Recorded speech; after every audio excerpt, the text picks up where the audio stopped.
तब नानक जी बोले, भाई ठीक है, आप तो बहुत ही अच्छे महापुरुष हो, पहुंचे हुए हो, अब मैं आपकी सारी वार्ता सुनूंगा। सूरी सृष्टि रचना सुनाई। सृष्टि रचना सुनकर कहने लगे, आंखें देखो जो विश्वास हो महात्मा तेरी बात का। परमात्मा बोले, चल तेरे को सचखंड दिखाता हूं। उनके शरीर को ऐसे स्थान पर सुरक्षित रख दिया कि कोई पक्षी वक्षी या कुछ जंगली जानवर ना खराब करे, और आत्मा को निकाल कर परमात्मा ऊपर के सब सचखंड वगैरह दिखाए, यहाँ के लोग दिखाए, ब्रह्मा विष्णु महेश के स्थान दिखाए, जैसे गरीबदास जी को दिखाए, जैसे दादू साहिब को दिखाए, जैसे मुल्कदास जी को दिखाए, और जैसे घीसा साहिब जी को दिखाए। तो जब परमात्मा जिंदा महात्मा के रूप में आगे आगे चल रहे हैं, नीचे से नानक जी जा रहे हैं, यानी उनका सूक्ष्म शरीर। जब सचखंड में पहुंचे सतलोक में, एक सफेद बहुत बड़ा गुम्बद है, मंदिर नुमा, और उसके बीच में परमात्मा का तख्त है। उस पे तेजो में शरीर युक्त सत्य पुरुष विराजमान है, जिसके एक रोमकूप में करोड़ सूर्य मिला दे, करोड़ चंद्रमा, तो भी रोशनी सतपुरुष के रोमकूप की अधिक है। वो बैठे हैं, विराजमान है। और नीचे से जो जिंदा महात्मा उसके साथ गए थे, जिंदा गया था साथ में कबीर नानक जी के, तो महात्मा जिंदा जी के रूप में जो गए थे, उन्होंने एक चंवर उठाया जो वहां रखा था, भगवान के ऊपर जो तख्त पर बैठे थे उसके ऊपर ऐसे आदर से चंवर करने लगे। अब नानक जी ने सोचा कि रब तो ये है वो सतपुरुष जड़ा तख्त पे बैठा है, और ये जिंदा तो यहाँ का कोई नौकर होना, सेवक होगा, चाकर होगा। इतना सोच ही रहे थे, उसी समय जो तख्त पर विराजमान थे प्रभु परमेश्वर सत्य पुरुष रूप में, अपने ही दो रूप बना करके वो खड़े हुए, और जिंदा रूप में जो चंवर कर रहे थे नीचे से गया था, उससे चंवर ग्रहण किया और कहा, प्रभु विराजमान हो, अपने आसन को ग्रहण करो, मैं तो आपका अस्थायी नौकर था, कुछ समय के लिए आप मुझे यहाँ छोड़ कर गए थे।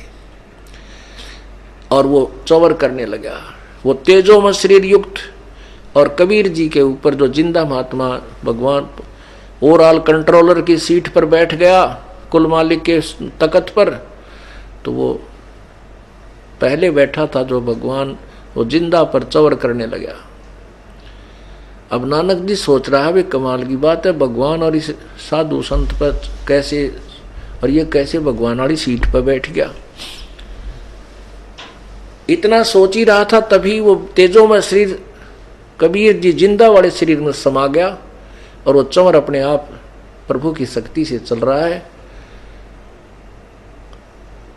उस समय नानक जी ने सोचा, भाई भगवान यही है, ये तो दो रोल डबल रोल में था। जब परमेश्वर ने कहा कि प्यारी आत्मा मैं तेरे लिए भटक रहा था, तेरी जैसी प्यारी आत्माओं को ढूंढ रहा हूं, ये काल का जाल है। इस सारे काल के जाल को समझकर उस समय तो नानक जी कति तड़फ गए, कहा भगवान सचमुच हम तो गलत जगह फंस गए, हमें यहीं रख लो।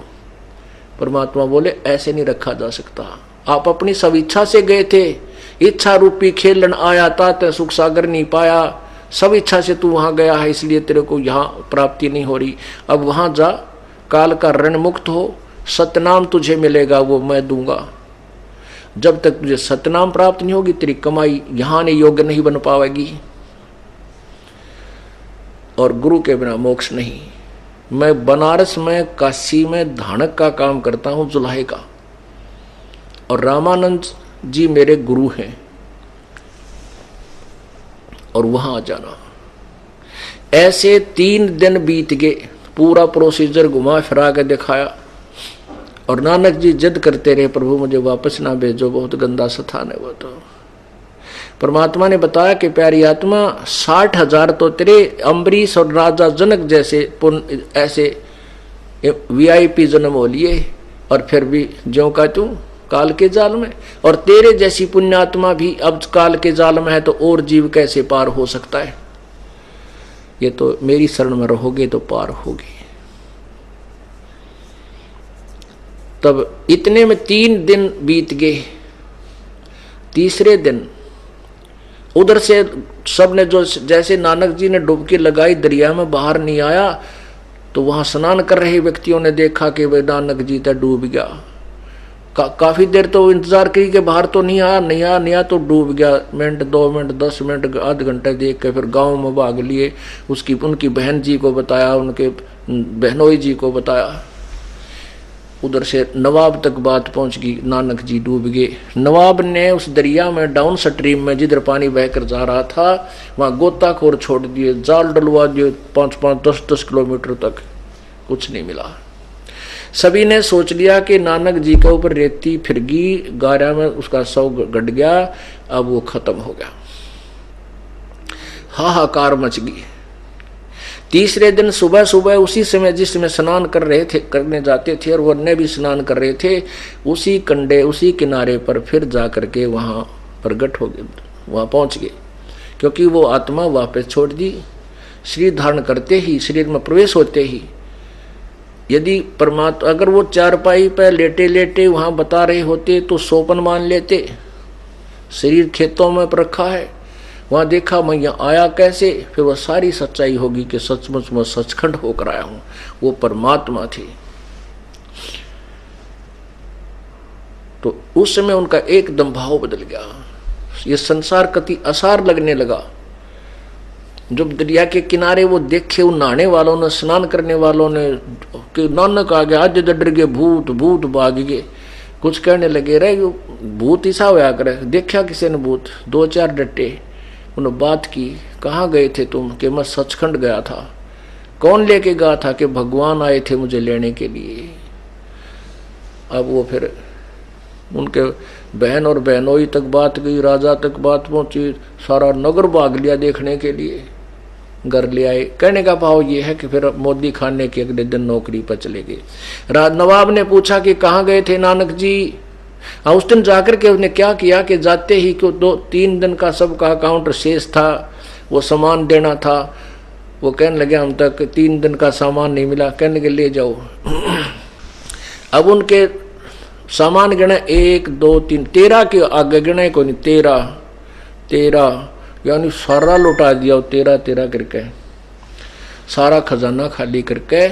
और ऐसी ही वेशभूषा जैसी जिंदा महात्मा की परमात्मा की थी, ऐसा साधु बना के शमशान घाट पर जा बैठा कि भाई आड़े तो बुरा हाल हो गया जीव का, और कैसे पीछा छूटे। और भगवान बनारस में कैसे हो सकता है, यह बात जच्चे को नहीं, अग्धानक के रूप में। कहने का भाव ये है, ज्यादा लंबा ना करके, तो फिर उन्होंने क्या कहा कि वो सचखंड वो फिर पहुंचे। उन्होंने पहली उदासी का क्या अर्थ होता है कि संसार से मन हट गया, मन कति उदास हो गया। और पहली यात्रा उसने सोचा कि भाई इस प्रकार का ज्ञान यदि कहीं कोई बोल रहा होगा तो वहां वो संत अवश्य होगा। इसलिए रास्ते में जाते समय जहां भी कोई संत मिला उससे चर्चा की कि रामकृष्ण से ऊपर भी कोई भगवान है। सब कहे नहीं ऐसा कोई नहीं, तो पंजाबी जो है तो तेरी बुद्धि खराब हो गई है, उससे ऊपर कोई भगवान हो सकता है? जान गए कि ये भी नकली है। ऐसे चलते चलते बनारस पहुंच गए। चलिए बनारस में पता करूं, दानक के रूप में रहे हैं, दानक तो बहुत हो सकते हैं, वहां जुलाई तो बहुत होंगे। फिर उनके याद आया कि उन्होंने कहा कि रामानंद जी एक सुप्रसिद्ध महात्मा है, उनसे उपदेश लिया, दीक्षा लिए। तो नानक जी रामानंद जी के दरबार में आश्रम में गए। उस समय नानक जी श्री रामानंद जी भी को भी परमात्मा ने ऐसे ही अपना साक्षात्कार सतलोक में भी दिखाया था और बालक रूप में वहां नीचे भी था। रामानंद जी उसके बाद वही कहानी कथा सब ने सुनाया करता। और इस प्रकार वहां रहने वाले नौकर भी इस जैसे यहाँ छोटे छोटे बच्चे भी इस तत्व ज्ञान से परिचित हैं। वर्तमान के जो दास का ज्ञान सुन रहे, बूढ़े बुजुर्ग भी परिचित हो गए जो कंटिन्यूस 2-4 वर्ष से हमारे साथ हैं।